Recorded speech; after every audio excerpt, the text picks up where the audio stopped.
All right, I'll call the meeting to order.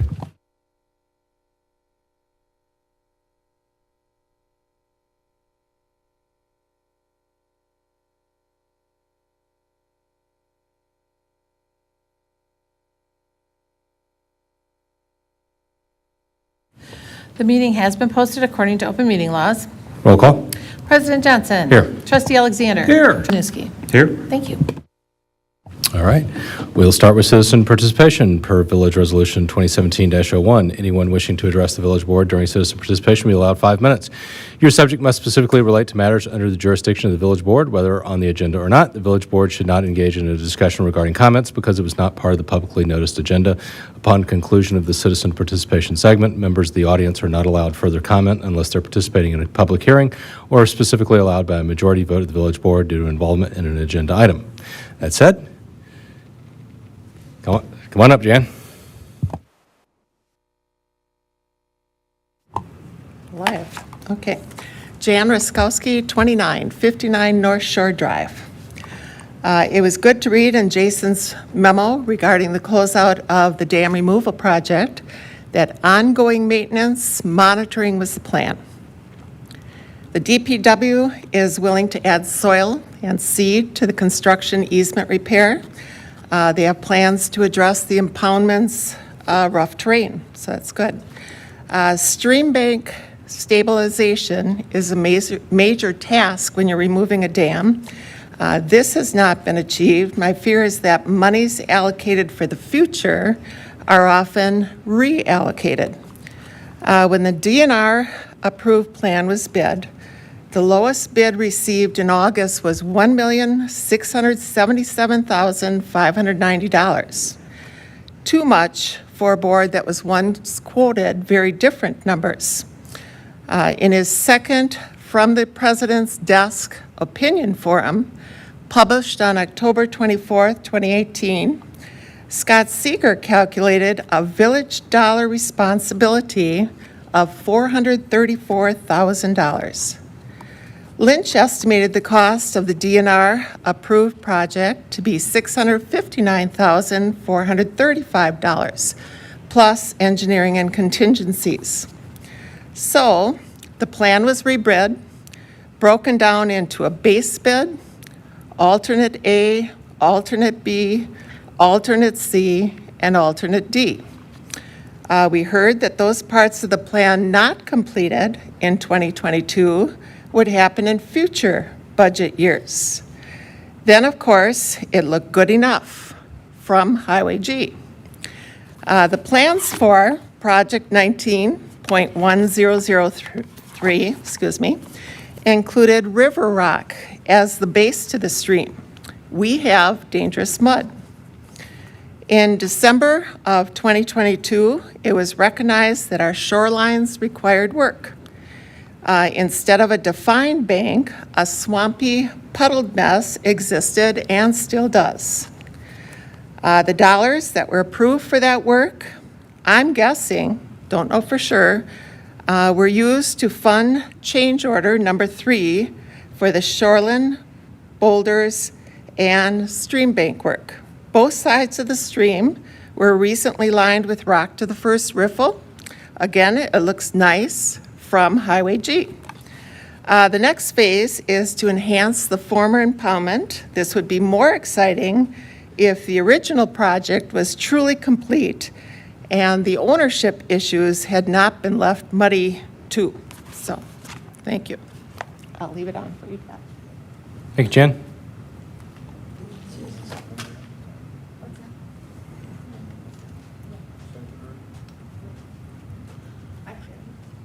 Ivan Cylinder, 2989 South Street, East Troy. Let me get my equipment here.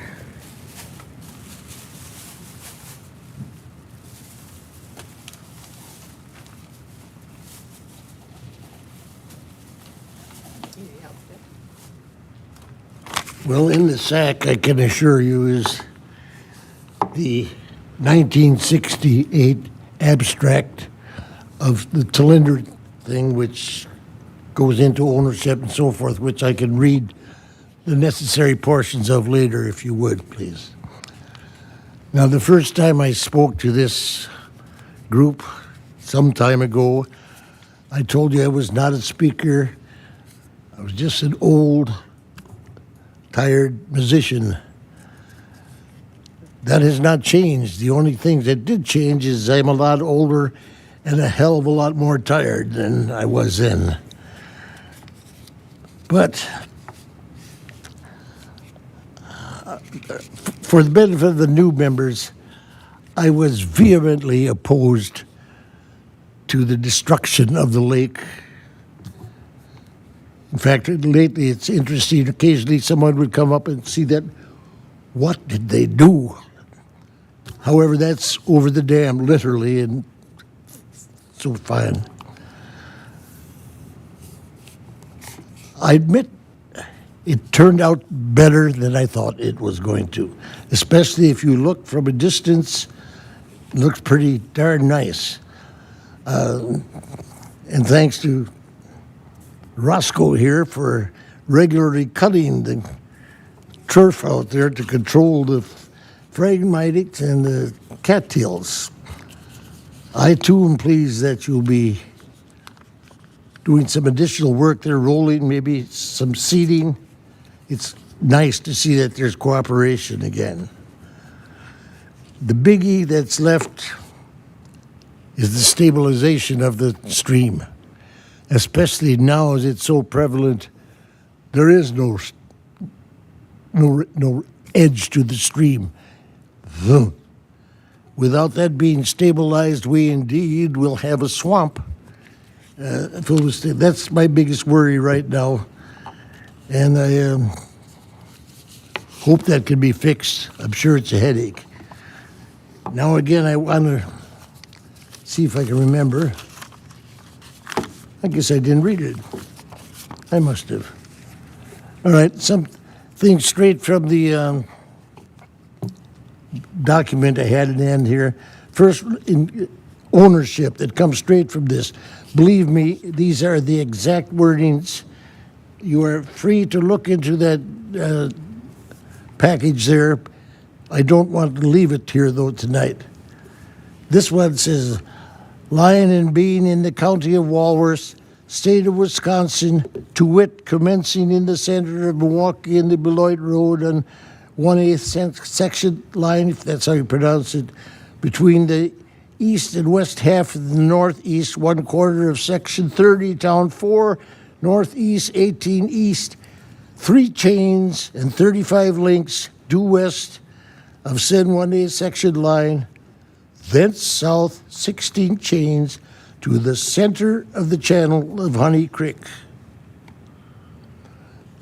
We aren't on the west end there. That I've seen notice where it says on the west end, yeah, that goes to the center.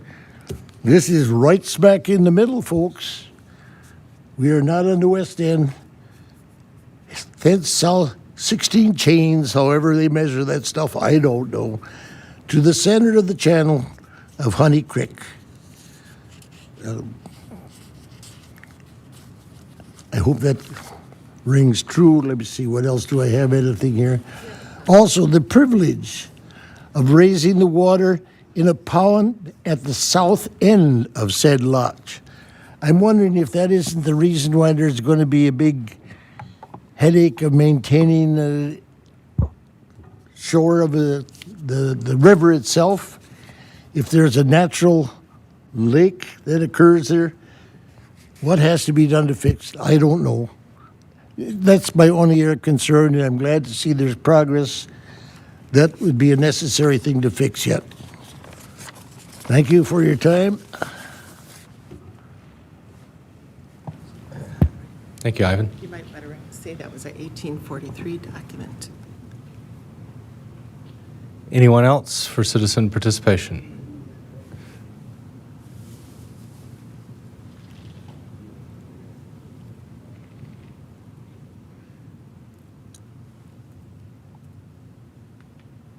Just push the button, name and address, please. Nate Ewing, 2054 Division Street. First off, I want to say thank you for addressing the speeding issues on School Street. You guys did a hell of a job with that. There hasn't been any speeding this whole week. We aim to please. Yeah, you guys, you're doing great. You're doing great. And they did a good job today at keeping the dust down, too. Also want to thank you for the consideration of the amendment for the property for 2054 Division Street, the curb and gutter issue. I think it was brought to your attention by Jason, which I appreciate you as well. I addressed him the other day, called him. I apologize, I was out of town for the last meeting where it was finally discussed. I think what he proposed to you was to actually have an opening for the driveway at my cost. And the cost would be for essentially the apron, correct? Or the approach, which would be concrete. I find that fair, and I understand that there is also maybe an amendment in the deal that if you want to change your mind, you can change. The village has the ability to change their mind at any moment, which I can understand. Things change, as we can see that. I am happy with that. The only thing that I would ask is I do own a licensed contractor, masonry and concrete, that I would have first rights of refusal to pour the concrete myself. If I need it, I understand it's a village job, so if I have to be bonded for the position, yes, no problem, I will be bonded. And then there's probably also the fear of a lot of people saying they can do it themselves. If we can even put a time frame that it's done, obviously I would want it done too, because there's going to be a hole, and the way that it's been raining, it's going to be a pool. So I would happily abide by that time frame to get it done, which would make sense. I think everyone would be happy instead of, yeah, I got it, no problem. And it sits for God knows how long. I find it fair, considering the fact there are other properties in the village of East Troy that are, the village ordinance, I understand, is 24 and a half feet, something, 24. So I get that, but there's also other properties, and these were not grandfathered in properties. We know Jeremy's property is just because you don't know what you're going to do there, what structure is going to be built there, so I understand that. But there are other properties in the village that they just cut the curb so they can make their driveway bigger, and it's it's probably 35 to 40 feet. So things happen, I get it, but I would love to move forward if you guys are still on board, or if there was a discussion that still needs to happen between me and you. Yeah, so I think what we'll do is when we get, I think this is item 5, right? Yeah, so we'll have you come back up when we'll get through that. I mean, from the board's perspective, I've just had a brief conversation with staff last, what was it, Thursday or Friday? But the rest of the board is not. So we'll talk through the details of that, and we'll hash out some of the details you're getting to. Perfect. I'll be back. All right, thank you. Steve, you're the last one here, otherwise I'm going to close it. Okay, all right, you good? All right, we'll close citizen participation. We'll move on to consent agenda. One motion and a second will approve all the following items. Any item may be pulled from the list and voted on separately. I'll move to approve the consent agenda. I'll second. Mary Scott, I'll second. Sorry, I'll second it. Tie goes to Mary. All right, a motion and a second. Any questions, discussion? All those in favor? Aye. Opposed? Motion carries. Item 1, under miscellaneous business, consider approval of airport entitlement fund transfer. Jason? Okay, so tonight we have with us Mark Gradakowski from the Bureau of Aeronautics in Madison. He's going to talk about two things. He's going to talk about this entitlement transfer that's in front of you tonight for consideration. And then I've also asked him to just give you a 5-minute high-level reminder on how the funding works for our airport, the federal dollars, the state dollars, and the local dollars. The only other thing I would ask is don't shoot the messenger on the transfer here. Mark has been a huge friend to not only East Troy, but all airports in Wisconsin. He kind of holds the money at the state level, and he's been very helpful through the process. So with that, Mark, are you there? I'm here if you guys can hear me. Give us 1 second. You're a little, so we can increase some volume. I can be a little bit closer to my Oh, there you go. microphone too. All right, it's all Okay. yours, Mark. Excellent. Yeah, thank you, Jason, for the introduction. Again, yeah, my name is Mark Gretchakowski. I am the airport program engineer for the Wisconsin Bureau of Aeronautics. As a block grant state, we help work with all the airports across the state of Wisconsin to administer projects, and on my end, as Jason said, I'm primarily funding on that. So, yeah, I'll start with the entitlement transfer that we have. So every year, the state of Wisconsin, and it kind of dives into funding too, every year we receive a block grant from FAA. And those grants are good for 4 years. So we have 4 years to spend the money. And the 2020 block grant that would be the transfer that we'd be asking the village to do was obtained in March, middle of March of 2020. So right as COVID was going, just starting, and the pandemic was going on, and we have 4 years to spend that. And unfortunately, that time came and went. We have a project going on. You guys are doing a master plan at the airport, but due to timing of how master plans take time, it was fully funded, but we couldn't use all the money from that block grant from your entitlement. And I'll kind of go into the funding here in a second, the different pots that are available to you, as Jason said. But unfortunately, we ran into kind of a situation here where we have to transfer some money. So you guys weren't able to spend it as the village at the airport. And so our options is we can close the block grant and we can just send the money back to FAA, but we generally ask communities to transfer the money to a different airport if they're willing. Because if an airport had funds that were spent before the grant expired, we can send those funds over there. And so Watertown had a project they did and spent a bunch of money on last fall. So we're able to kind of replace money that they spent from there. So Watertown wouldn't necessarily be paying the village of East Troy back. But the big thing that I would emphasize is that, as Jason and I have worked through, a capital improvement plan for the airport for the next 5 years, the thing that I emphasized to him and I'd emphasize to all of you is that despite this transfer, the future projects that the airport wants to do would not be impacted by that. We would find ways, if we were, $78,000 short, which is about what the transfer is. I don't have the exact number in front of me, but I know it's right around that. We wouldn't leave your project short if, short $78,000 and you could point back and say, well, hey, we have this transfer. We wouldn't do that. We want to make sure your projects happen. So that's the big thing on that. So I guess what we're asking at the Bureau of Aeronautics, and we have, unfortunately, probably almost 24 of these out because of, usually our block grants expire in the summer, but unfortunately this expired, early spring, late winter. And so we missed a construction season, if you would, or one last chance to spend some money in that way. So we're looking to keep the money in the state of Wisconsin, because if we just give it back to FAA when we close the grant, we don't know where the funds will go.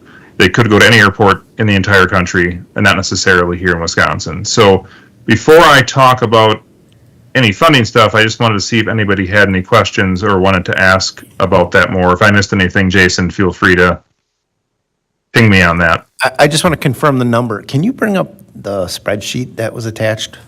Yeah. So originally, I think you were at 76,666, and then you guys found out a way to spend some more of that money, so it's at 58 and change. I just want to make sure we're all talking about the same thing. I think, Jason, it actually would be, because if you go, the entitlement summary that you have up, the not spent amount, we haven't pulled that out of the project yet, that AIP 07. So that actually would be part of the transfer. Let me see if I can find that on my end.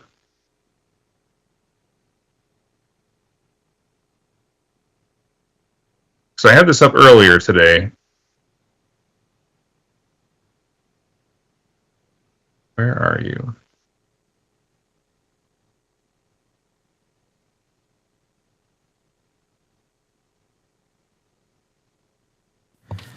One second.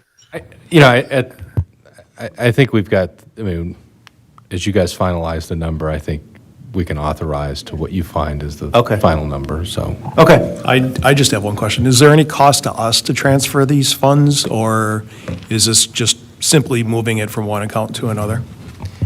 I see on the Correct. No, I just Go see ahead, on our Jason, sorry. paperwork that our attorney's going to have to sign off on this, right, Mark? So That is correct. Yeah, there's Yes. 2 signatures required. One's the attorney. So just a little bit of time from him would be all I could see. I mean, there's staff time, but I think the only thing billable would be the attorney's time. No problem. I just didn't know if there was a percentage, so, cool. I got one question. I'd like to know, I know you from your speaking earlier, but I wrote this down when I read this today. I don't mind returning these funds to an airport here in Wisconsin, especially since we can't use it. My question is, though, is this going to impact at all any future projects or any future plans that we might have as the Village of East Troy for our airport? The goal would be for that not to happen. So that is, when we put together the capital improvement plan, that Jason updates regularly with us, that would be the thing. We don't want that to be the case. We don't want that to be, the next project's a little bit short on money that this money theoretically could have gone to, and now you don't have it. If you think of it that way, that would be our intention for that not to happen, that your projects would move forward on your schedule. Because there are other pots of funding that I can get into, to give you that brief overview here in a second, that we can tap into, and the goal would be to utilize those funds in the future to kind of pay back that $76,000. So I actually looked it up. It's $75,755 is what we have the transfer at today. So our goal would be to pay that back over time. And it could be that if Watertown isn't going to use some of their money, we would send it back to you guys, but that's not a guarantee. But we would make sure out of other pots of money that we'd be able to make your projects whole. Yeah, so that is one thing, that is our goal, to not have your projects be impacted by this. So in other words, then, because we're not utilizing these funds and we're giving it back, so to speak, that's not going to impact the choice of whether or not we apply for another grant, whether we get it or not? No, absolutely not. Nope. Thank you. Any other questions for Mark on the transfer request? So go ahead, Mark, and give us our crash course on the funding. Sure. Yeah, I'll try to do this. Feel free to have any follow-up questions. So currently the airport has, there's two pots of money you can tap into for the airport federally. One of them is new and only exists for a short time. It's infrastructure money. I'll talk about that second. But the airport improvement program has existed for decades. And what's on the screen right now that I can see on mine, I'm assuming it's on yours, the entitlement summary, is that every year the East Troy Airport is entitled, if you would, to $150,000 of federal funds, and that's going to continue. FAA just reauthorized the program, or the federal government, I should say, reauthorized the program for 5 more years. So there'll be at least 5 more years of entitlements coming, and we all project that will continue for some time into the future. It's kind of the base money, because this money is yours to use first. In this case, we're asking you to transfer it, but the intention is for the Village of East Troy at the airport to utilize it first and foremost. So the way that works is, as a block grant state, we kind of take the money for you, and then we put it into projects as they go along. We have a plan for them. So currently, you can kind of see on there that a couple of those years have been deferred, and that just means that FAA has the money, because we don't. The master plan's going on, and as a result of the master plan, will be a bunch of future projects. So you haven't lost the money. It just means it's not here at the Bureau of Aeronautics. That's a change. We used to take all the entitlements, which also is part of the reason why we have so many transfers. We don't do that anymore. We leave the money at FAA when there's not a plan to utilize it right away. And that way, when we bring the money in, the money's not getting old, and we hopefully can avoid any transfers at your airport and hopefully every other airport in the state of Wisconsin as well in the future. So that's money. The money is good for 4 years. It's available for 4 years, I should say. And then once we get a grant, again, it's good for 4 years as long as the grant is here. So sometimes money actually can be available for up to almost 8 years, depending on when we take the money in grants. But that money, again, is your entitlement. That money is yours to use first before it would go to anybody else. The other pots of money, state apportionment. So state apportionment, the state of Wisconsin receives also as part of the AIP program. And we can take that money and give it to different airports for projects. So like I mentioned earlier, if you had a project that was, say, a couple $100,000 short after we bid it, we'd have a plan in place to put state apportionment to it. We'd put your entitlements in first and then state apportionment. So we kind of divvy this money up around all the different airports in the state, because not every airport is asking for state apportionment every year, but it is a way for us to fund some bigger projects at your airport that go beyond your available entitlements. So right now you have 3 entitlements that we've deferred. If we pull all 3 of those in, plus your next one next year, and take $600,000, but you need $1 million for a project, we'd probably be looking at tapping into state apportionment to cover the rest of that money to make sure we can do your project. Instead of splitting it up into 2 projects and having you wait, we'd want to do the whole thing at once. That's generally how that goes. Then the last pot of money that's in AIP is discretionary. So I think a few years back, you guys might have reconstructed your runway, and you would have received a grant directly from FAA the Bureau of Aeronautics would have managed the grant for you, but it would have actually been directly to your airport, because the discretionary funds are for big projects, for runways, sometimes for taxiways, usually things that are $1 million plus, and that we can't bundle enough other money together. So if it's, usually it's for stuff that's well more than $1 million, but that's kind of like the threshold on the bottom end of things for that. So it's a way to fund bigger projects, because obviously if we had a whole bunch of $5 million projects in the state, we would quickly run out of entitlements and apportionment to do that. So that's kind of AIP. Those are the three buckets. Those have been, again, available for a long time. And we have this entitlement summary that's on the screen. We update it, pretty regularly, but at least annually as we look at taking block grants. So I know there's a hangar area project out there to build some more infrastructure, to hopefully build some more hangars. So we'll be using a bunch of this money, hopefully, here in fiscal 25, or, next summer sort of thing. And then the other pot of money, which I'm sure the village is also familiar with in different ways, is the bipartisan infrastructure law has a pot of money for infrastructure projects as, grants. They're called airport improvement grants, but in theory, they're just another entitlement. That's the way I look at it. It's a very similar number. The number varies every year, but it's right around $150,000. So if you think about that, you're basically getting two entitlements. And that program runs from 2022 through 2026. It's a 5-year program. And the main difference is with that, the eligibility is the same, so we can use it on the same projects. If we're doing this hangar area project and we want to use some of that money, we can utilize that. But the big difference between that money and your entitlements is if that money was going to expire, I wouldn't be coming to you asking you to do a transfer. It would just be lost back to FAA. There's no transfer process. It's a use it or lose it type money. So a little bit different there. So we just want to be mindful of the first year of money expires end of next year or next summer. So we'll just be mindful of making sure we utilize that. That's probably the main concern for your airport, is making sure we pull that money in. But Jason and I have kind of talked about that already. And with the next project coming up, that'd be the plan to utilize that. So again, that money, there'll be 2 more years of money that'll become available in 25 and 26. So again, there'll be 5 total years. It's about $750,000 to $800,000 of value. And the last thing I'll note is all of these funds are usually at 90% share. So what that means is that the federal government pays 90%, and then the way the state of Wisconsin works is we split the other 5% or 10% with you. So generally speaking, you're paying 5 cents in the dollar for almost every project. We pay 5% as a state of Wisconsin. The federal government pays 90%. The next 2 years, AIP funds will actually be 95% federal, and then 2.5 state, 2.5 local.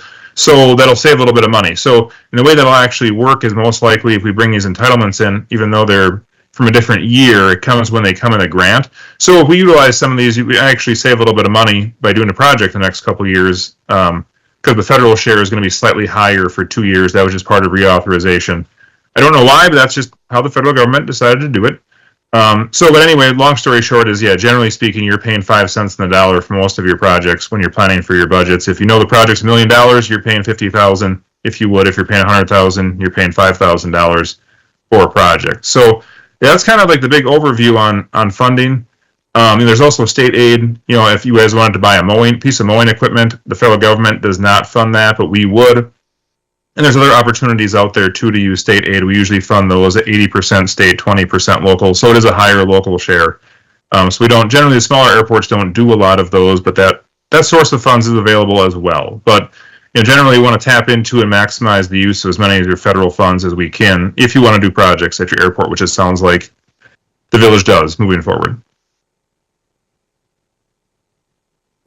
In that case, I'll make a motion that we allow the Bureau of Aeronautics to transfer our airport entitlements from in other words, East Troy's 2020 block grant to another airport, contingent upon our attorney's review. I'll second it. I'd like to add that the Airport Advisory Committee did receive a memo from Jason last week, did review the request and support the decision to transfer to Watertown. Thanks for doing that. I guess just real quick, Mark, since we got you, as you said, that ALP, I think, is our big thing. So appreciate you coming here tonight and giving us this update and giving us all the background on all the different funding and whatever you and your team can do to help us keep that ALP moving forward as quickly as possible. Then we'll start chipping away, I'm sure, at many of these grants. That sounds good. Yeah, thanks. Jason's been a great ally as well. He like working with him and appreciate his efforts. Thanks, Mark. Thank you. All right, so we have a motion and a second. Any other questions or discussion? All those in favor? Aye. Opposed? Motion carries. All right, thanks again for your time this evening, Mark. Thank you, Mark. All right, thank you.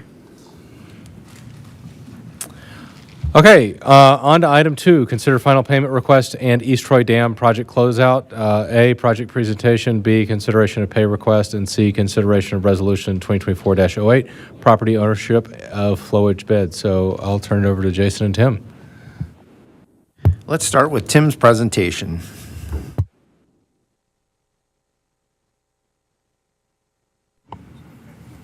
All right. Thank you very much. So, screen went blank.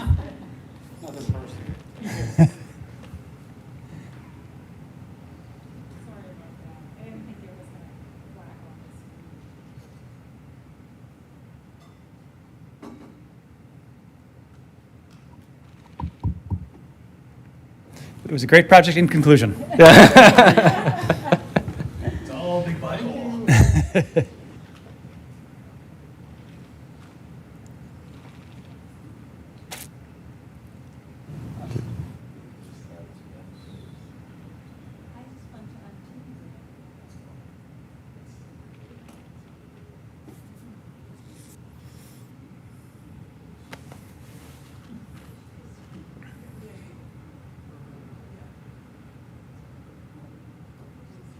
All right, we're still streaming, so. Sorry, guys. So we should have everybody got their packet? That's why we have these things, right? Okay. Can you switch it over to the Apple TV and I'll,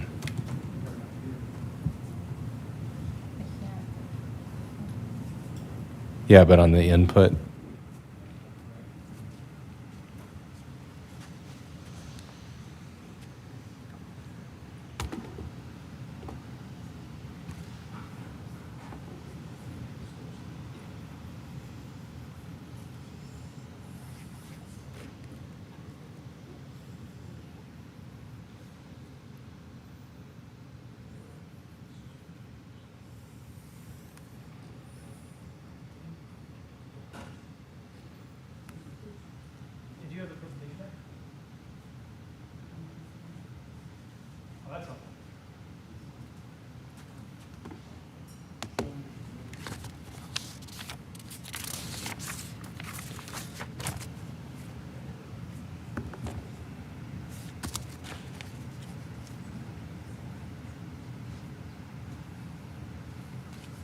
Do you want me to go from the slides?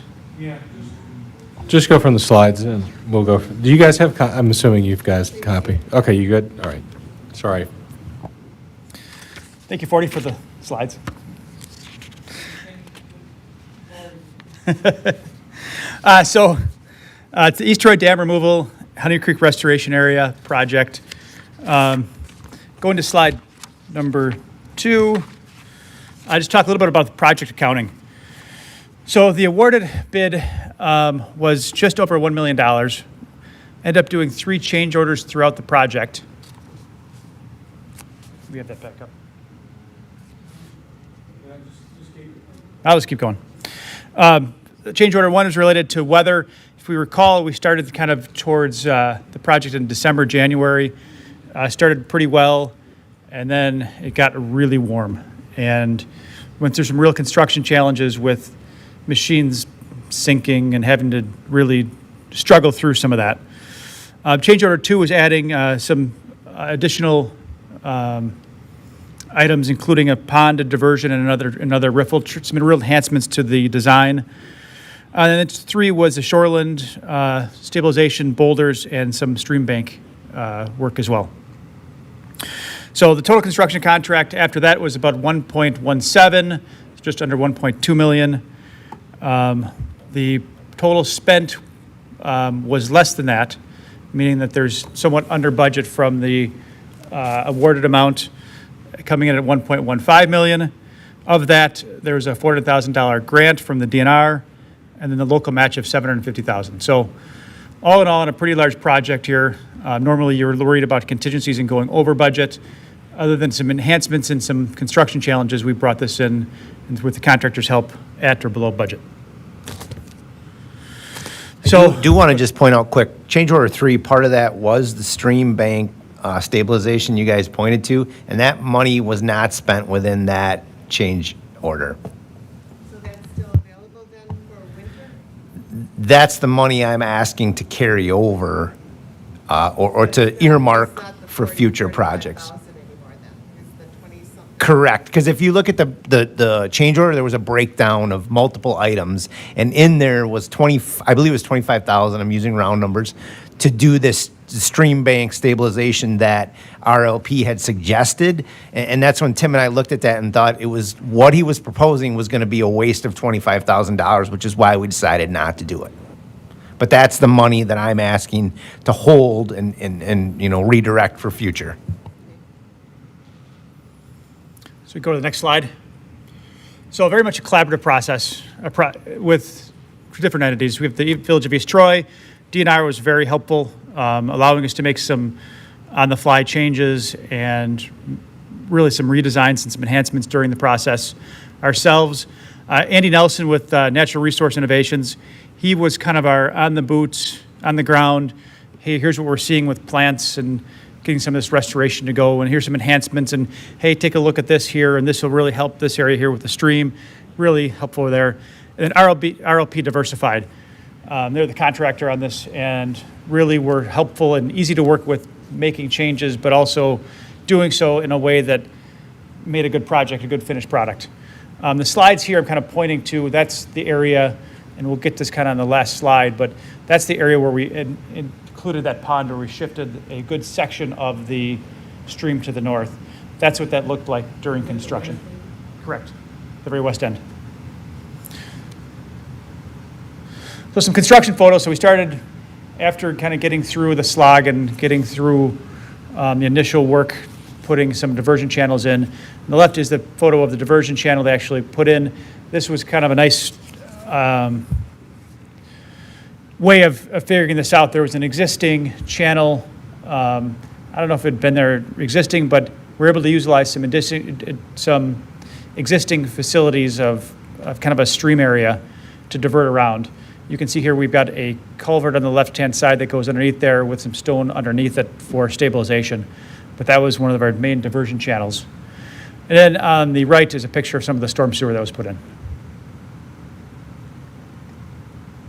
So starting in September, this started to look like something. You can see a lot of the erosion mat on the sides of the banks, along with the straw on the side. The south side, so left side there where you can see the dark area, that was some of our roughest terrain as far as really tough material to be working in. And it was part of the area that they kind of, it was the last area to get restored. So this is a picture from about a month ago, I'd say. Some additional stone was added right at the stream there, as well as some additional larger stones so we could see those from Highway G. We had some good-sized stones and boulders that were intended to be seen, but some of them just really got buried by the water unless there's real low water. So we had them add some additional boulders there. So some during and post-construction photos. This is the area real close to the to Highway G, to the existing dam, or the dam that was removed. And you can see how real dark material was, how sloppy that was. This was before it got really warm, so they're able to do some work there. But you can kind of see what they were dealing with during construction. And then there's the first riffle before some armament, additional armament was put in, but you can kind of see how that area really changed.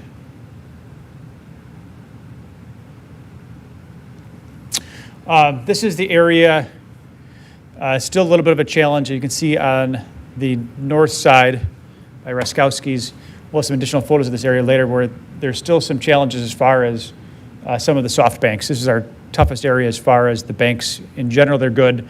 This is the area that's really the toughest. But you can see some of the material that we're dealing with that area, and it's gotten better, but it's still not where we'd like it to see it.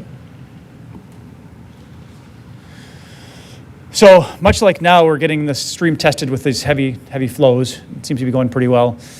This is one of the riffles that we had a good-sized storm come through, and we had some smaller boulders there that really got washed downstream. And so this is an area where we had a nice, good Mother Nature test and realized we needed some additional boulders there. So it's one of those areas. So the area I was first talking about, where kind of was the on the south, where it was pretty rough and some tough machinery. You know, you can see their backhoe is almost sinking there, and some other challenges. So a lot of it's gotten a lot better than it was, but during construction it was pretty sloppy.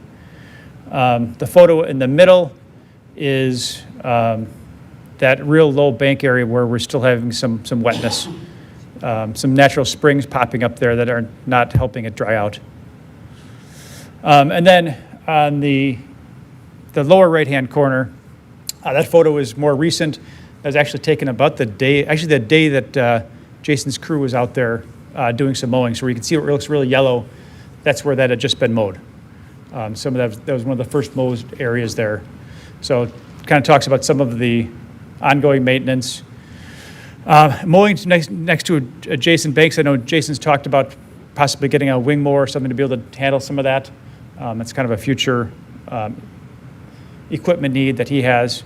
The rough terrain, we've done some additional soil out there and some additional seeding.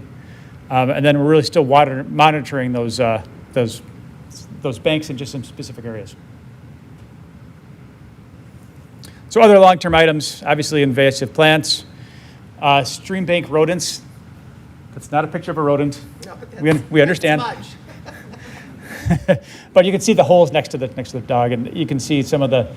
So we had some muskrat issues, and then we've got the storm sewer discharge. It appears to be some infiltration coming through some open joints in the storm sewer, and somewhat eating or doing something to the concrete pipes a bit. Recent testing, I think Jason didn't show a real high pH right now, so still being monitored and still trying to figure out what's really happening there. So future enhancements and investments. So this area, about a year ago, we went and sought different grants to do some additional trails and different things. So we sought out a DOT TAP grant and DOT stewardship grant, both really to take a trail out to the new business park, the extension there. And as you guys all know, we were awarded both grants. And so DOT grant is very, very, very rigid, and you really have to follow that project. Here's what it was. This is what it's going to be. We worked with DNR stewardship, and they're more flexible. So that's why we're partaking in the additional trails in and around this Honey Creek Nature area. And in total, we're looking at nearly a $2.1 million investment. So some real dollars there. Most of it grant funds, which is fantastic. I do just want to point out that what Tim's talking about in the grant funds and the improvements do nothing for the stream bank we're talking about here. So. Yeah.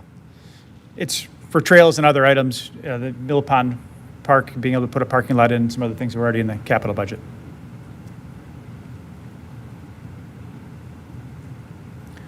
So just some real conceptual at this point. We're just starting to look into this for what those trails could look like. The thought is eventually possibly getting all the way out to Town Line Road. There's also an existing bridge that cuts across further west of our project, but does cut across the stream as a way to possibly get to the north. We're talking about a trailhead and some parking lot improvements at Mill Pond. And had a really good conversation actually with Craig Webster with the DNR, talking about possibly looking at really getting some type of infrastructure right at the edge of stream, and near that first pond area, riffled near Highway G, is what we're kind of eyeing up as a possibility. Really suggested, hey, if there's a way you can get some fishing there or some other things to be right up on the stream, DNR would support permitting of something like that. So some really good feedback from him as well. So this is kind of the finished product. This is again, about a month ago. showing how far we've come. And for the most part, we talked about, I know pre-construction, would we be able to walk on this area in 3 years? And the answer was, well, nobody's really sure. But it's come a long way in a lot of really, really good ways. Hey, Tim, just real quick, is that part to the right? I guess is the right south in that picture? Yes. Is that like the little spawning area that Correct. we create? Okay. Yep. And there's a lot of springs in that area as well that keep on feeding into there. And that's why that area gets fed in by springs, and then we've got that little trickle coming down in. And you can see that's where Jason's crews had just happened to mow when we picked those aerials up. So one of my favorite slides, this is that pond that we ended up adding to the project. And if you ever get a chance to go out there, it's actually pretty amazing how it functions hydraulically really well. The majority of the stream still stays to the south, but there's a good steady stream of water that flows through and keeps that pond circulating really well. So it turned out really well, and got a little island out there, a little feature. And you're not going to be able to see it, but right before those two divert off, there's we added some stabilization there to divert it around, and it turned out really well. And a lot of it was collaborative. A lot of it was Jason, myself, Andy Nelson, kind of taking walks out there to figure out how do we make this better. And RLP did a great job implementing a lot of those items. How deep is that pond area now? They dug it really deep. I'm sure it's filled in some. At the time, 6 feet, 6 to 8, I would say. So it's got some pretty good depth. And, they overdug it knowing it was going to slough in a bit.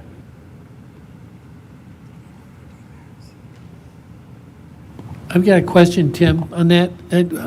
How far along is the dewatering in that property in general? For the most part, you can walk right up to the bank. There's some areas that are still soft. During construction, frankly, one time I went down because I sunk in and was pretty lucky to pop out.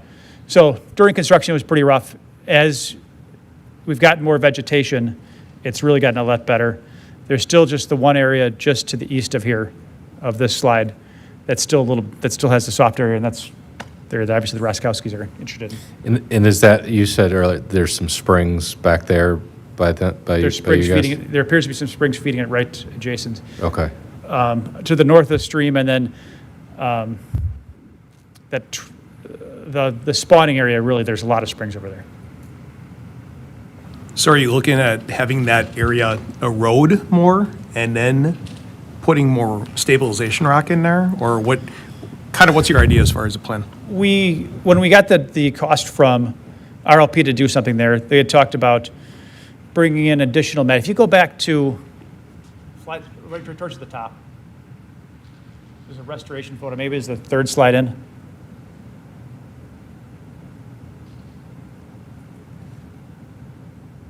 One more. You can see the banks there, how there's kind of a real tan area. That's a real thick mat. And it was put along the whole edge, but some of it during the storm kind of, it's made to be tucked under, kind of like a blanket or something where there's soil in here, the stream edge is down. And some of that during some of the storm kind of got damaged a bit. And so they talked about, well, do we try to bring that back? Do we add stone to the edge? There's some real thoughts. Both those I think could work, but as we got further along, and then the weather didn't help us at all last year with it being so warm, it just wasn't an opportunity. And then the question is really, for the cost we were looking at for a very short run of land there, are we just throwing good after, is that going to work, or should we watch it and figure out, okay, let's hit some hot spots later once we really know what we have to do? Or drain tile? Yeah, it's longitudinal along the banks, though. I was just saying, as far as, connecting, like the farmers used to do, you run a drain tile from the spring to the creek. There are a couple areas, actually out by Highway G, there's a couple of springs and areas we cannot mow near Brolin Park. And I think some drain tile might work in those areas, but I don't think what we're looking at here in the, adjacent to the bank is drain tile is going to do it. And sitting here tonight, we don't have the answer because otherwise we probably would have tried to move forward with it. But I just want everyone to understand that this is something we're going to need to address going forward as we talk about capital projects. And Can you go back to slide 3 for a second? It's that one. Up, up. the other point I would just want to make quick is this is not the entire project wide. There are areas where we have a nice firm stream bank. It's not throughout the entire project. Yeah, it's in general a small area. I mean, the majority is stabilized really, really well. It's just there's some couple of spots that aren't as firm as you would hope. So I just wanted to add a 6th bullet point of just the residents and giving us feedback and what's working and what's not working. I know all along from the east side all the way to the west side, especially where we added that pond that you showed us, and there's a lot of conversations you guys had, and I know Andy was out there meeting with residents and so forth. So I think that was a big part of this, and clearly Absolutely. we still have more to do, and we'll talk about how we're going to do that. But Good point. I think, as you said, it's like there was a lot of unknowns, and I think we addressed them and started to address some of the challenges. We still got more to do, but we're getting there. We're making improvements. So, thank absolutely. you. So if anybody's any questions or on any of the specifics, I'd be happy to answer. So I guess, I drove by today. I saw just water very high. We're about to get a lot more rain here very shortly. So other than the part we were just talking about, down where you've augmented with that additional rock, how has that been holding up with this wet season we've had? Prior to today, because I did not get out there. I mean, I drove past, but that's all. It's been really well. It's been really doing well. And, the area where we have talked about the soft banks, that's in general a lower flow area. It's where it's wider, so it doesn't get quite the velocity. So I would expect that to hold up relatively well as well. It's the riffles where it's just cranking through there, but those are armored intentionally for that. So, did you see anything else on it, Jason? It's been I did actually walk a little bit of it today just with the high water, and I didn't see any signs of any large failures or anything. Obviously, the water's way up over the banks, but it seemed like it was holding together. Other questions on Tim's presentation or anything in Jason's memo there that was kind of before the presentation? Jason, anything there you want to? I think we hit on your. I think we kind of ongoing touched on issues. everything in the presentation. So you talked about, you said in your memo, the 23,196, that's the portion for the stream bank. Right. Yeah, that's correct. That was what was left.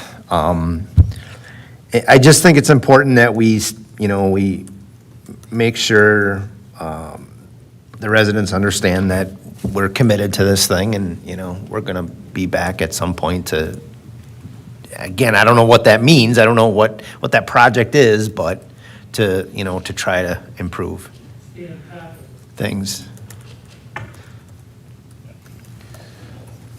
Okay. So moving past the memo and the presentation, we have a consideration for a pay request. So you have the recommended motion there from Jason in his memo. Any questions on the pay request?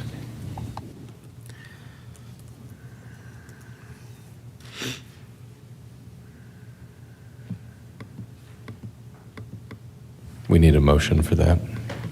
Well, then I'll make a motion to close out the project and authorize the final pay request be paid from fund balance reserves.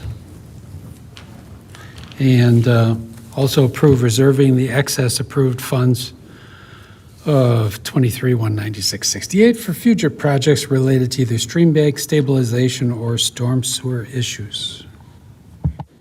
I'll second it. Okay, any questions or discussion?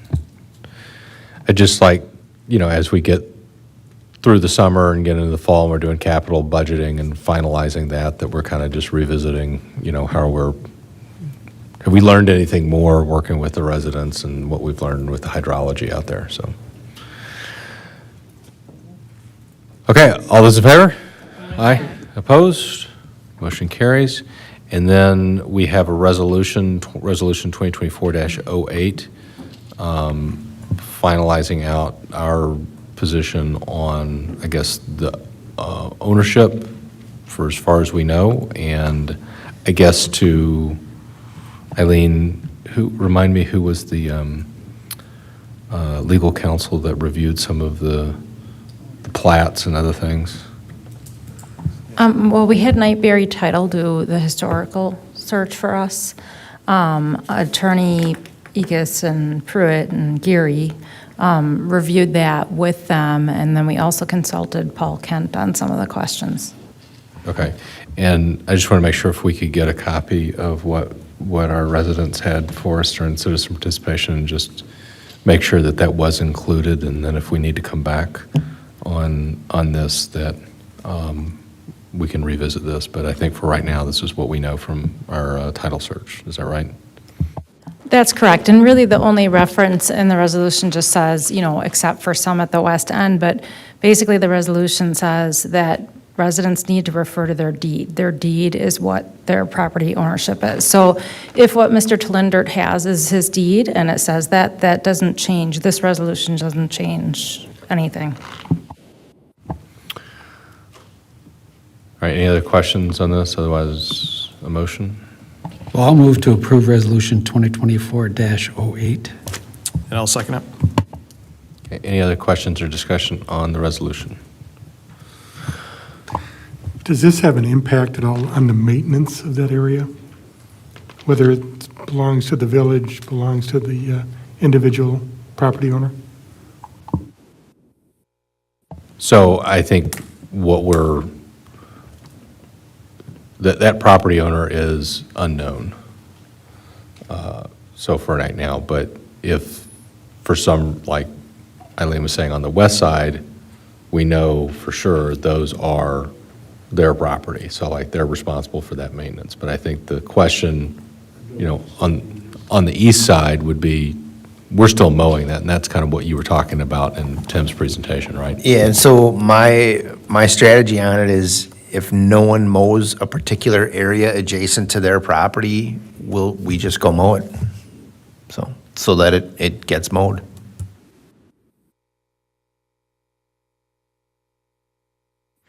If the land doesn't belong to us, could a property owner say, would like to have natural growth going on here and refuse the mowing? That's a great question. I don't know. I'm not an attorney. Wouldn't they have to file, we have ordinance on that. So There is, they'd have but to you couldn't go for a permit, and that was what popped into my head, but you couldn't go for a natural lawn permit on property that's not yours, Right. so. But if it is theirs, they can go for that permit. So let me make a motion to let Steve speak since he's involved. Is there a second to that? Second. All those in favor? Aye. All right, go ahead, Steve.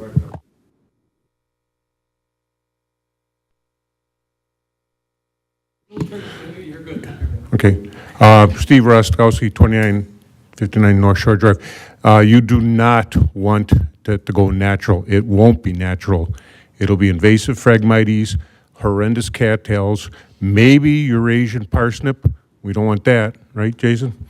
That's the yellow-headed thing that is nasty. So you do not want to, I know your concept, Jim, but no, you won't want to go natural.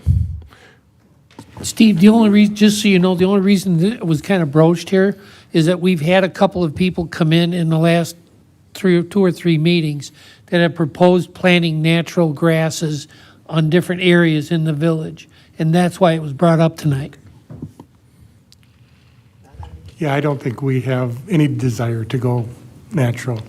But as Forty said, if someone that owns the property there chooses to do so, what recourse do we have? Yeah, Good question. yeah, but I guess the issue is, we're talking about people who don't live there.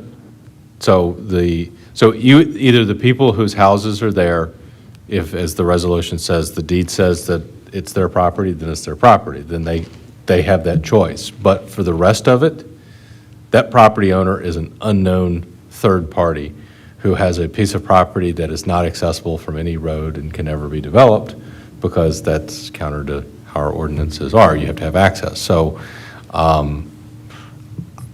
since a formal title search couldn't identify who that is, I think the risk is far greater that we end up with invasive species, and, we should then just mow it. And should said third party figure out that it's theirs and come and want to file a complaint that we've been mowing their property all these years, let them come complain that we've been doing some yard work for them. I'm not sure I would really worry too much about it. Yeah, but they would have to do a wild grass permit anyways. Yeah, and they would have to do that too. And That's what I was going to bring which up. we would have to approve, and then we would look at it and think about all the things that Steve just said and probably go, no, that's not what we want.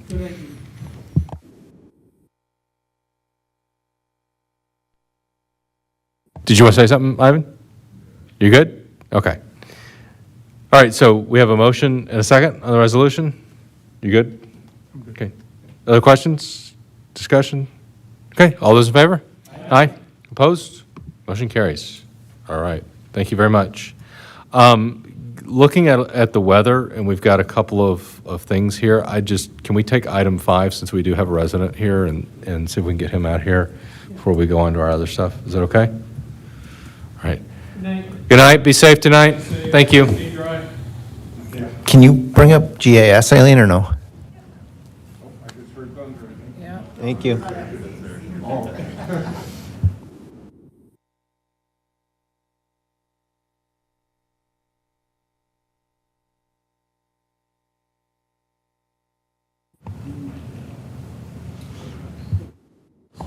Yeah, there's a tornado watch right now.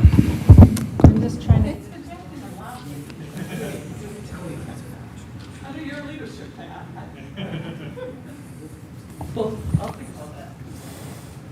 I don't know what you're trying to say there, Mary. Corners, yeah, there you go, drag it to there you go. Maybe drill in a little more, please. Okay, so this is Mr. Ewing's property on the southeast corner of School and Division Street. If you look, his garage, you can see his garage roof there. He's got a white car parked in front of it, basically too wide. His driveway would be 2 stalls wide. And then he's got an area to the left of that, or to the west of that, that there's another parking area inside of village right-of-way, public right-of-way. And originally when he had come in, so let me back up. Tim's firm designed School Street. They designed everything per our current village ordinances, right? That's typically how we start out something like this. So the way current village ordinance reads, you can have one driveway per parcel unless the village board approves a second driveway. And then it's a maximum of 24 feet wide at the property line. And then you can have I think it's a 3-foot flare at the curb line. So when we initially designed this project, there was only going to be one driveway. Mr. Ewing had previously come in and talked to the board, and the answer was no.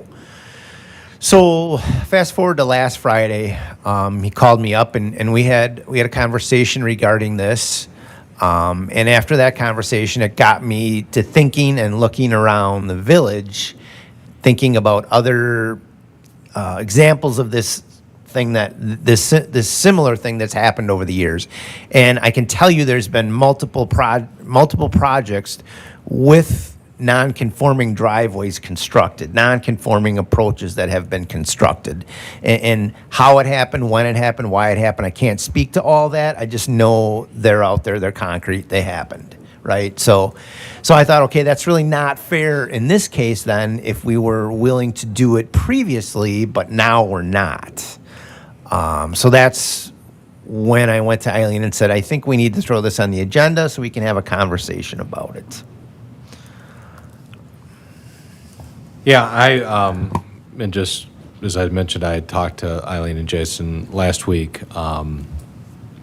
It's interesting, the timing on this, because we just had a discussion at the Plan Commission Monday evening about setbacks for garages in the older lots in the village. And, you know, if you were to tear down an existing garage and build a new one, you know, all of a sudden you're building it right in the middle of your backyard. And it, you know, that doesn't really make any sense. So kind of well, why is this here? Doesn't really matter. It's here, it's being used, and we have a resident who's got that, and we wouldn't be talking about this except for the fact that we've torn up the street outside of his driveway right now. So it did solve the speeding though, so Yeah, it did. I hear. Yeah, it was great.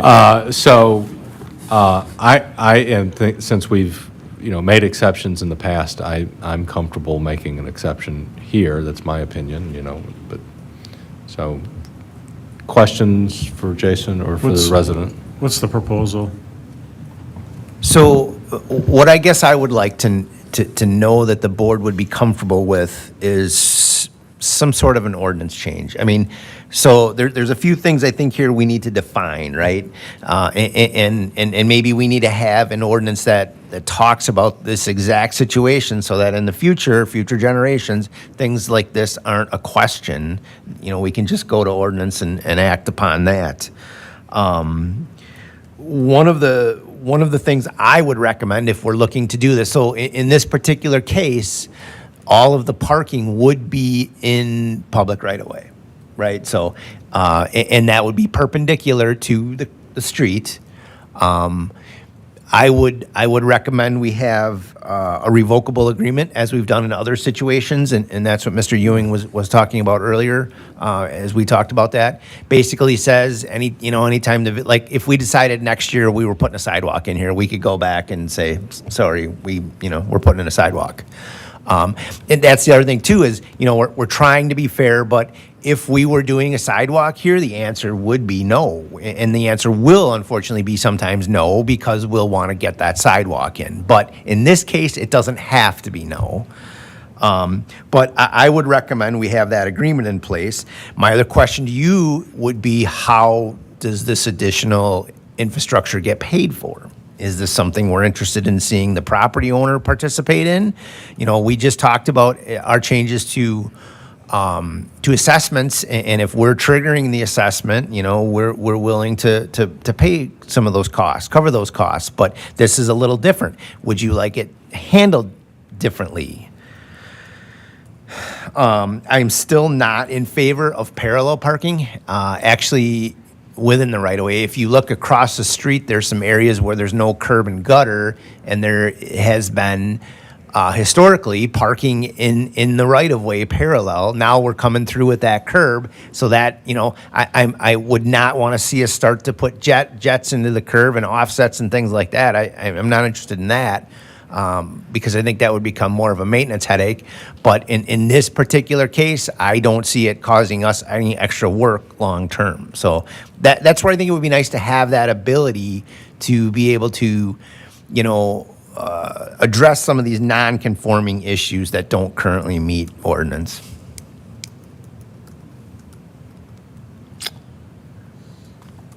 So to answer your question, in a long-winded way, I would suggest we try to amend ordinance and come back with some sort of ordinance that could, you know, make this work. But again, I would want to know that the village board would support that, because we're kind of running up against a bit of a time crunch here with School Street.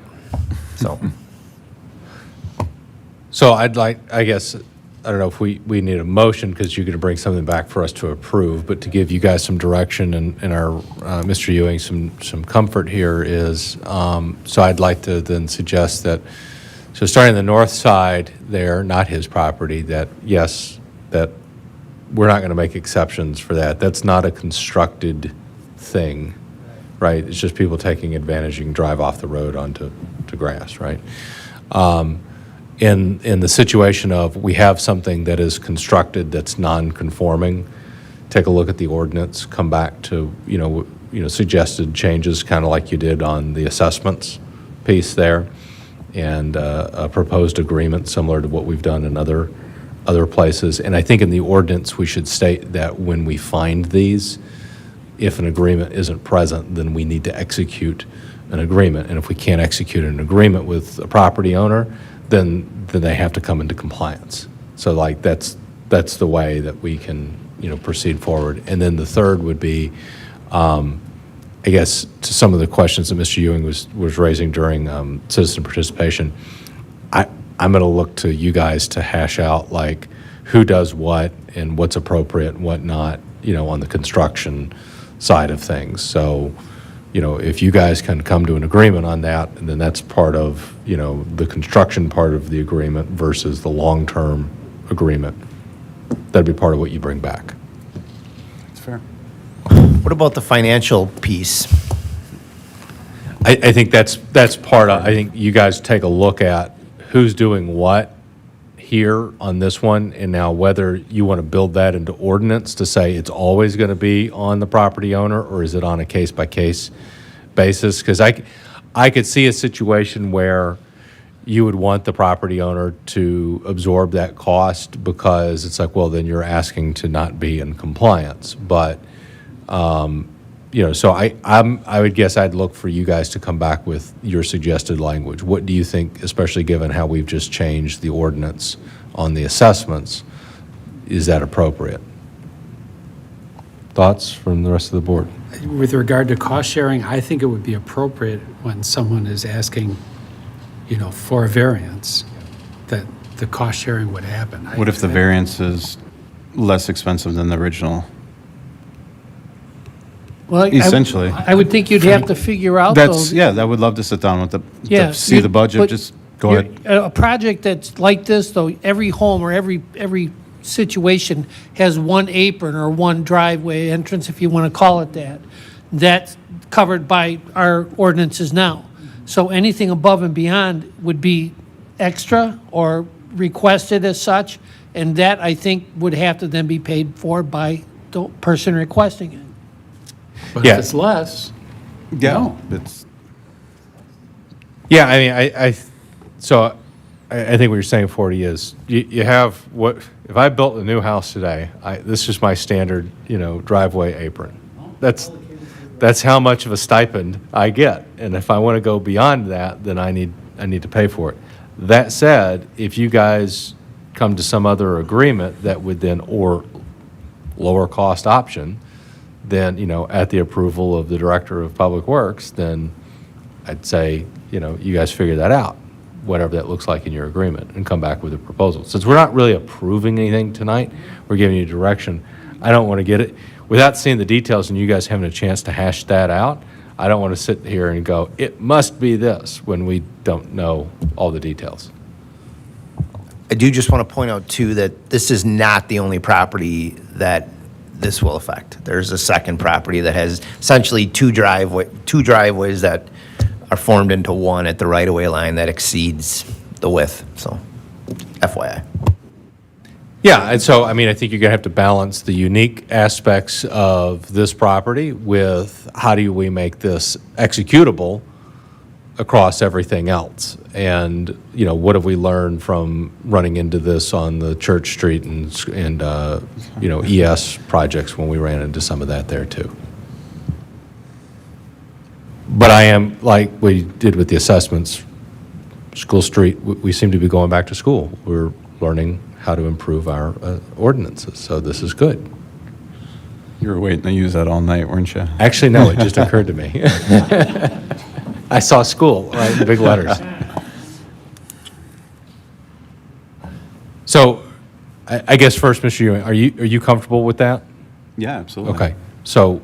Open Jay- language, we'll sit down, we can just look at the budget on what the curb actually is going to cost that, for the original bid. Okay. And obviously, if you no longer have curb, That would be, but there is the cost of the apron, which I There totally is- understand. There is still curb whether or not there's an apron Exactly. there or not. So- But And that's the same curb and price, whether it driveway has a curb. full head. It's a linear foot price in the project, So, so. yes, So, linear foot in comparison to full curb to driveway curb. no, there's no cost difference. It's the same linear footage price. They just cut out for the driveways. Oh, Actually, run- they slip it with a machine and then they go back and dig it out Wow, while it's green. that's brilliant. Is that where there was a pile of curbs on 20 for a while? I can't speak to that because I don't know what that's about. Because we could just take a couple of those. All right, so, but are you okay with that as direction? Yeah, I think so. Okay, all right. Or is the board okay with that as direction, those three items? So we'll look for Jason to work with Tim and Mr. Ewing and come back with a recommendation. Do you have what you need, though, from a schedule standpoint, given what you're talking about with School Street? Or do you need a motion that we're, Yeah, that's a very valid point. I mean, we could be talking about curb in late August. I don't know. You think so? I will not be at the next meeting, so there's that. I don't know. I mean, I guess we still have time to get a draft together. I like I say, I may not be at the next meeting though, but maybe you could comment on that and go from there. yeah, I mean, and maybe we can chat before that, just so I can have your position on anything, so. Do you have anyone that you can send in your place? I do. He's going to be here next meeting. Okay, so we're all good? Okay. Thanks for coming in. Thanks for Appreciate you working guys. with us. Be safe tonight. Yeah, same to you. Okay, so that was item 5 on our agenda. We'll move back to item 3, update on changes in taxes on improvements on leased land. Lori bled all over this, apparently. I was like, it's just new memo. Lori, I'm going to need the Cliff Notes version because I got a little lost as I Sure. was going through this. Not a problem. This was brought to you before, and there were several requests from the board. You wanted me to meet with the Airport Advisory Committee and explain it to them, get their feedback. You wanted to know what kind of a plan we would use to implement this, and we were looking for firmer pricing from Tim's firm. So I did address all of those things. I did go to the Airport Committee. They were very supportive of it. They understood what was going on. Tim had gotten a firmer quote for me, and so I put together an implementation plan if we needed to do it. And then when we got that all done, I received a call, or some communication from our assessor who said, "Ooh, I know you're working on that project, maybe you want to wait, because the DOT is starting to get some feedback, and people aren't happy with this no direction of how to handle this, and there's some possibility that they are going to change their language and that the assessor would be able to create those needed parcels and do that filing for us, even by the end of this year. They're hoping to have further direction by late August." I said, okay. So that just changed everything to be basically, I don't know again. And then Attorney Pruitt contacted me. He had been to a league attorneys meeting, and he knew I was working on this project. So he called me and said, hey, this was a hot topic. And everybody was talking about that. And it was, especially Milwaukee, and they had a big presentation from these people. And they were talking about the language you can use, and then people, I think I got into a real legal language conversation that ended up with no definitive answers. But the point is, there's some possibilities of things changing out there. So at this point in time, I'm getting ready to be pulling the indexes and looking to be billing our land leases, which is done once a year. And I want to be able to communicate what the plan is as far as we know it to our hangar owners. So actually, what I'm looking for you tonight is direction on 2 things, 2 choices, that's all. Number 1, this year will be billing the hangar owners. There's no choice about it. We're going to do it. So my question to you is, our normal accounts payable has one set of due dates and penalties, but tax bills have a different one. As you know, your tax bills have the ability to be paid in 2 installments, otherwise it's due by the end of January. Can we extend those same payment options to those hangars even though we're billing it through our accounts receivable? That is what I'd like board direction on. And then the other thing is, based on the information that may be changing, I would like some direction on what you want to do with this project. And those are the 3 options that I think cover it the best. Either go ahead and pursue the individual parcels and try and get it done by the end of the year, or wait until 2025, wait and see if the DOR has clarification on how that's going to be handled. That may entail that we would be doing the billing for a second year, or not, depending on how fast that can get done. Or just forget trying to get individual parcels and just plan on doing the billing going forward. So there's two directions that I need. Can we offer that payment, and how do you want to proceed? I say yes, offer the payment, the and then I payment. say wait for DOR. Lori, can I ask, Yes. can you handle, are you okay with it, dual payment? Yes. Okay. Yes, we can do that. We can change the parameters within our system. Okay, it's doable. Absolutely. I'm fine with the 2 payments. I'm just wondering, the fewer changes we introduce in the system, would that be more understandable for the hangar owners? For the hangar owners, they're going to get a change this year either or. And I think if we can just explain to them that we are continuing to wait for changes. And then when we get confirmation from the DOR, if it changes again, then Plus- we're going to have to roll that out. Plus, they still have the option of paying just like they do their property taxes, or if they insist, they can pay it all at once right away. Yeah, We have over 50 hangar owners, and I have less than a dozen that exercise that installment payment. and I'm okay with the installment payment. I'm just trying to avoid change. Change, If yeah. we can. But if that's not going to create a problem for the hangar owners, They're let's going to offer them 2 payments. They're going to have change anyway. It's going to happen. Would you like a motion? I would, please. Okay. So is there a motion on item 1 for direction on payment terms? I'd make a motion to extend the same payment terms on the village processing 2024 tax bills as it would be offered should the billing have been processed through the county system. I'll second it. Okay, we have a motion and a second. Any other questions or discussion? All those in favor? Aye. Opposed? Motion carries. Motion on number 2? I'll make a motion to direct staff to wait for DOR clarification for 2025 in regards to the implementation of recording projects. Second. Any questions or discussion? All those in favor? Aye. Opposed? Motion carries. Okay. Thank you very much. If we get further clarification from the DOR and the assessor can process all of this year, I will bring that back to you as soon as I can. Okay. Item 4, Chapter 44, Emergency Government Revisions, discussion only, no action. So you see a lot of work that Jeremy's put into this. Go ahead, you got nothing else, right?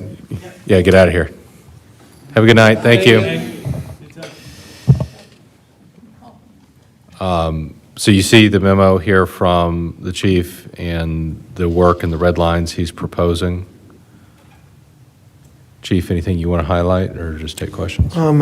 Just that, the reason this came about is, like I said in the memo, Walworth County's Emergency Management requested our operations plan. And I didn't even have a copy at the time. I didn't even know or existed. And I think either Lori or Chelsea had a copy that they forwarded to me. And in there, it was originally done in 2005, and then it wasn't updated until 2016. And then it's been updated a couple times since then, but it's mostly just staff changes in the updates, is what I can kind of find out. So I wanted to sit down and take a look at this operations plan and see if there's anything that needed to be changed. And I looked at the ordinance, and we as a village we're not following this current ordinance at all. We're supposed to have a committee, meets 4 times a year, does a report back to the village board once a year. There's supposed to be an emergency management director that's assigned. We don't have that in the village. We've never met 4 times a year that I know of since I've been chief. And just looking at it, I thought that was a little bit too much. So I looked at other ordinances for municipalities around our size, came up with some ideas, and kind of ran them by Matt and Eileen and Jason, and then gave them to our attorney and to start working on, and then she came up with some of her own ideas. So obviously, there's a lot more definitions in there, and, you know, we just defined the committee, and then we just, in the ordinance that I'm proposing, we just make whoever is the police chief the director. Obviously, the village president still remains chairman of that committee. But then, like, we meet, and, you know, if we meet and we think this plan that we have now is fine, we just keep it. If we think changes need to be made, then we can make changes. And so I think we put it out there like that, and just to make it easier. I mean, trying to meet 4 times a year, when I don't think you even need to meet 4 times a year. I think it's kind of a waste. So I think just starting to take a look at it, and then, you know, we named some committee people that'll be on the committee, like the fire chief and, you know, Jason and Eileen and myself and Matt. And we'll just meet and I'll email out our operations plan, then we'll meet and we'll kind of discuss what we have and if we think changes need to be made. Just take a look at it. And so I think we need to change the ordinance to reflect that we're going to do this a little bit differently. So the one, I sent Jeremy one suggested change that if, you know, for some reason, like the chief of police is vacant, or, you know, he's out, or, you know, that person's not available, that we designate the joint fire district chief as the backup, and then if both of them, then the director of public works is the tertiary. Especially when you have people working out of the area. So that was one suggestion. I guess something that just occurred to me as I was looking through this just now is there anything from, I guess once we get this cleaned up, maybe as a phase 2 from a Tri-Troy standpoint, we should think about, because we've got a joint fire district chief that covers us and the town, but, you know, they have their own police chief and they have their own DPW and staff, et cetera. So is there some, or would it be up to this committee to kind of then engage with their counterparts, you know, and come up with a coherent plan?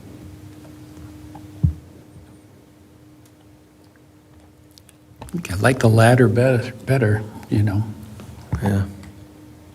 It should spawn more cooperation that way, I think, than just to force a regular meeting, you know, sort of thing. Right, and we've already had great cooperation. I mean, at the last one of our storms, as it thunders, where we had some, you know, our residents were able to take their debris over to the compost site, and, you know, we covered the cost of part of the cost of the chipper to grind that up. So, you know, things like that, as, you know, I imagine a tornado comes through here, it's not going to, oh, I'm just going to stop in, you know, at the village line. You know, it's going to go out into other areas too. So,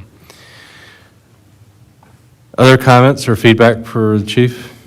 The only thing I'd recommend would be to have a possible, I mean, from years ago when Mickey Anderson and I went to training for emergency government, and one of the things they had was a public information officer, because what they stated at the time is that when you have something big going on, you're going to have news people and other people, but you have one focal point where all the news and all the information can come from, and that's all that person's job is. The rest of the people, if it's Eileen or you or Jeremy or anybody, they're busy doing other stuff. So if you have one person named for that position, then you'll have one constant outlet of and a continuity to the information.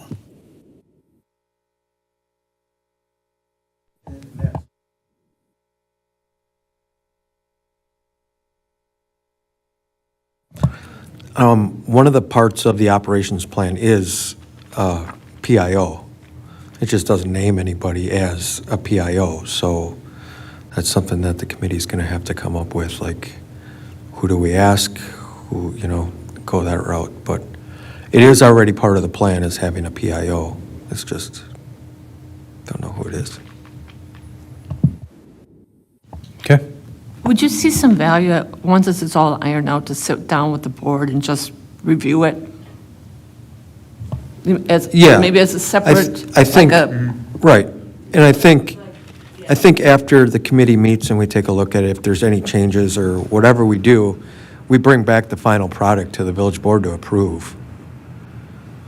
thinking more the, just a really good sit-down and discussion, Yeah, we can do that. separate from a board meeting, maybe? Like a committee of the whole? Yeah, like you're looking for a tabletop exercise. So a tornado has occurred. It's coming, yeah. A hypothetical tornado has occurred. I'll go with that one. And, no, I've talked with staff about this. I really like tabletop exercises like that, and I think this committee, as part of their regular get-together, should be that, John and I, having been in IT, the best one I had was at a previous company I worked at. There was one guy, and he knew everything, and we said, there's been a technology disaster, and Mark, as he's getting in the car, and he's in a car accident, and now he's in a coma in the hospital. Mark, please leave the room. And it was like, oh, great, there goes all the knowledge. And so you really start to realize, and that's why I was thinking, like, well, who's the secondary, who's the tertiary, and how do we plan for failure? Because it is an emergency. Any of these people could have been, injured or killed in the emergency. What if they're not available? So as we work through that, so I think this is really great. And I'm glad, too, that we're including the airport manager. So, all right. If nothing else for the chief on that, we'll move on. Then Nope. I'm just going to add the fire chief and DPW director as backups. Backup and tertiary, And yeah. then bring this Yep. to the August meeting. Okay. Yep. Thank you. Be good. I mean, if anybody else has anything else that you think of, send it to Jeremy, and we can debate it when we approve. Yeah, thanks, Jeremy. Yeah, Jeremy's been working on this for a while, so I really appreciate the work. Staff reports, fire chief's report, May 2024. Anything here, Jason, you want to highlight? Nope. No. There's the rain. All right, municipal court, June 2024. Any questions? All right, police department, second quarter report. Anything there?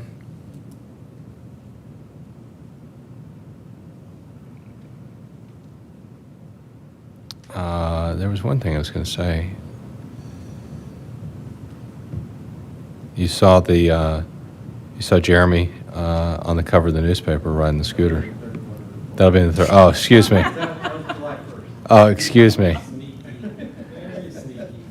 I gave him a hard time because he wasn't wearing a helmet. So, all right. June financial reports. Overall June financial, variance, airport, and dam. This will be the last dam report. Yes, this is the final dam report. It includes the payment you authorized tonight. Thank you. Airport, anything, Jason? I know it looks like fuel sales are a little slow. So, Doug's, yeah, that's not going to help. The RNC, there's some flight restrictions, and it's kind of interfering with EAA traffic, but not much we can do. So Doug's going to be at the next meeting with his quarterly report, and I've asked him to, in his quarterly report, include some numbers for the fuel farm sales. So you guys will have that in ongoing, in future reports. And he'll give us an update on ALP and some of what we talked about tonight. Yes. Is that update through June or through July? I believe it was second quarter, so that would be July. June, you're right. Okay. Any questions on the Director of Public Works first and second quarter reports? This was ready to go at the last meeting, but the meeting was canceled, so I just want to throw that out there. It was ready to go. I've got just a couple things real quick, Jason, on your Don't steal my report. line. I'm sorry, I won't do that. All right. I won't. But my question is that you hydrant repairs, we still have an extra hydrant or two in the shop yet, correct? Yeah, we have 2 right now, 1 slated for School Street, so we'll have 1 spare. Understood, but then, but at least we have them there. Yes. Okay. The other item was the backwash pump. Are you going to get that rebuilt in and have one sitting in the shop? No, that one was not repairable. Okay. And the price of the pumps, it doesn't make sense to have Got a it. spare. The third thing is, I think we should extend a thank you for the flower planting on the square. And where do they find square flowers? Yeah. Sorry. I don't know. All right. I did just want to bring to everybody's attention here in Jason's report about the sign on Highway 20. Through much gnashing of teeth, we are not successful in getting that put back, so. Yeah, I think we were, basically, when we were at that meeting, I think we were told what we wanted to hear at the time and humored. And so that's why it doesn't make any sense to me to continue to fight City Hall, if you will. But I think I've found another decent location adjacent to the Quick Trip on DOT property that I think we'll be able to get a permit for. I want to talk with Quick Trip yet. I'm looking to reuse the existing sign. So I don't think we need to purchase a new sign. It is going to require some landscaping around it, maybe like a little retaining wall, which I've already chatted with Benchmark about to quote us. And yeah, exactly, because of the grade. But at the same time, I think it would still be a very visible spot and very effective. So more to come on that. I know they took down a bunch of the trees, or all the trees, down the center. But I thought when they did the initial project over by my house, they were going to replace some of the trees over there. Are they still going to do that? There were 7 trees planted. There was, okay. Yes. Okay. The ones, though, in the center will not be replaced. Yeah, so those are on the Lindale Boulevard, those trees, okay. Yeah, but there will not be any going back in the median. They must be really small.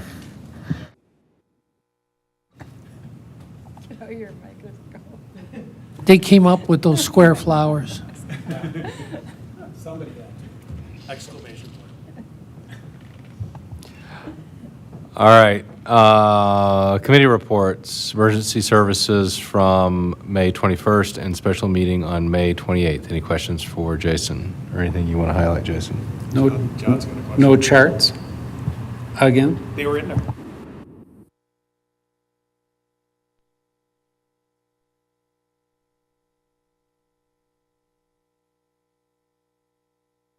Nothing additional to report. I did want to thank Joe for doing the sessions that he did. Mary and John and I were at that one, and it was great. Even the years that I spent over there, I learned a ton just going through there. So it's really great, and I really want to, as we have any new board membership in the future, people go over there and do that. So that's excellent. Airport Advisory Committee minutes from May 13th. Jim, anything? Yeah, nothing to add in the minutes, other than a thank you to Lori for coming out and doing the presentation. The tone of the meetings, in my opinion, have changed significantly over the last year. And I think that's due primarily to the work of Doug as the manager and the communications through Lori. And thank you for that. Apparently there's a second. No, that's awesome. Thank you. And I know that they're proceeding on the ordinance reviews now that we've fixed the lease, so that's awesome. All right, if nothing else on airport, draft plan commission minutes from July 8th, last week. Any questions for 40?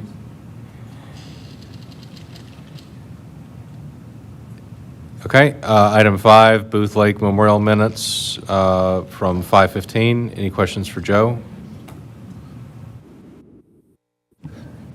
I just have a comment that, we're looking at getting some more inflatables, but the inflatable that we're looking at is 12 grand, so if you know anybody that has 12 grand. We're not comfortable yet in purchasing that, so we may wait till next year, but it definitely a hit. Are you talking about an anchored raft type thing? Yeah, it would connect to the existing inflatable. It'd be on the adult side, because we have the adult one that was So at it the last days year of the and lumber raft with the barrels underneath are long gone, right? Okay. the slide on there, yeah. Is there any grants or anything like that that can be applied for? All right. Just got to leave room for people to actually swim. But the race went well. I heard that the swim race went well. Yeah. Yeah. All right, library board minutes, 6:11. Anything for Mary? The committee that's been working on a strategic plan has completed their work, and they're planning on coming to the Tri-Troy meeting in August to share it with all the 3 communities. We're still doing closed session? Okay. All right. Nothing else on reports. I'll make a motion to adjourn to closed session pursuant to Wisconsin Statute 1985 1E, deliberating and negotiating the purchasing of public properties and investing of public funds or conducting of other specified public business, whether competitive or bargaining reasons require closed session. Offer to purchase property / professional consulting services. I'll second that. Roll call vote, please. President Johnson? Yes. Trustee Alexander? Trustee Holm? Yes. Trustee Nugent? Trustee Renucci? Trustee Smalley? Trustee Wisniewski?